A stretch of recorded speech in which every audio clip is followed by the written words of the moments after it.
Thank you for stopping by my channel. Today I want to talk about oatmeal cigarette pack.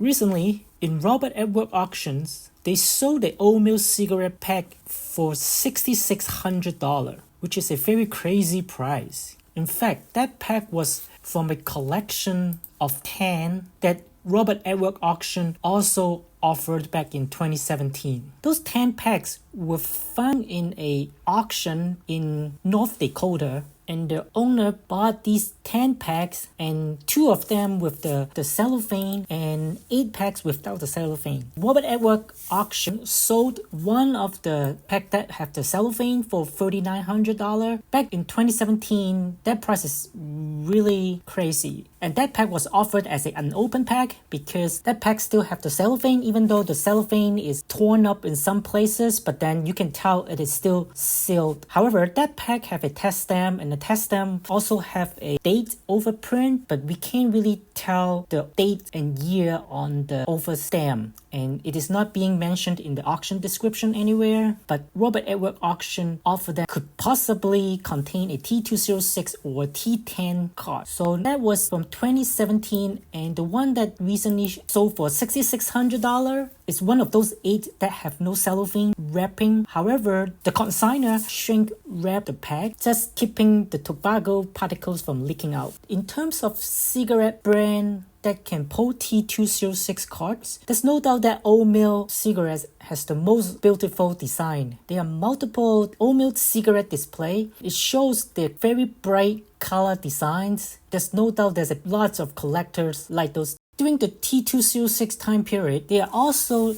newspapers advertisement, and it promote the sales of oatmeal cigarette pack. And in those ads, they say that those packs will have baseball picture and a valuable coupon in each package. The interesting thing is, based on the advertisement, you can see the pack have 2 cards and a coupon, and the ad also state baseball pictures with an S. So it seems like those packs have more than 1 cards. However, the pack that Robert Edward auction just sold for $6,600, in my opinion, there's no way that the pack would have any cards inside. The reason being, this pack is in a slide shell packing format, and it doesn't have the seal on the top and on the bottom, so anyone can easily just push out the sliding tray and inspect what's inside without anyone knowing you have tampered with the pack. Also, by looking at one side of the pack, there are large piece of paper missing on the bottom. That's the indication someone tried to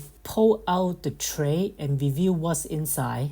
The person who did it didn't do that carefully and just torn off a piece of paper. However, just like what I mentioned before, oatmeal cigarette packs, they have very colorful design, and I'm just very impressed that their collectors are willing to pay that much money to gamble on a pack like this, hoping for an experience to pull out any baseball card inside. If I have the money, I would pay $3,900 to purchase the pack that have the original cellophane wrapping, even though the wrapping are broken into pieces. I would not pay $6,600 gamble on a pack that without a top and bottom seal and also without the cellophane. If you are the owner that have 8 packs that without the cellophane, any reasonable person would at least open up one of them to check whether there's anything inside, or at least how inside look like, and possibly leave the other 7 untouched. However, if the owner really find they have cards inside, even back in 2017, such a news would be all over the internet. It would definitely advertise them as pack that have baseball card inside. This is just a simple logic. And one other thing is, I would purchase a pack that with the cellophane wrapping because I have opened up Piedmont pack with the cellophane. Once the cellophane is open, there's no way you can seal it back, because after 100 years, those cellophane is so brittle. Pretty much you can just rub on the pack surface, the cellophane would just breaking into pieces. And I personally opened up a Piedmont pack that I pulled a T206 card, but that would be a video in the future. So what do you think, guys? Do you really think these oatmeal pack have cards inside. If you have 8 packs that without a cellophane, it is like a cookie jar without a lid on. The temptation is big, and I don't think anybody would be able to resist such temptation. Anyways, if you like this video or you have other opinion, make sure you leave a comment below. If anybody really interested in my story of opening up a Pokemon pack that pulled a T206 card, leave me a comment below. I hope you like this video. Please like and share. Thanks for watching.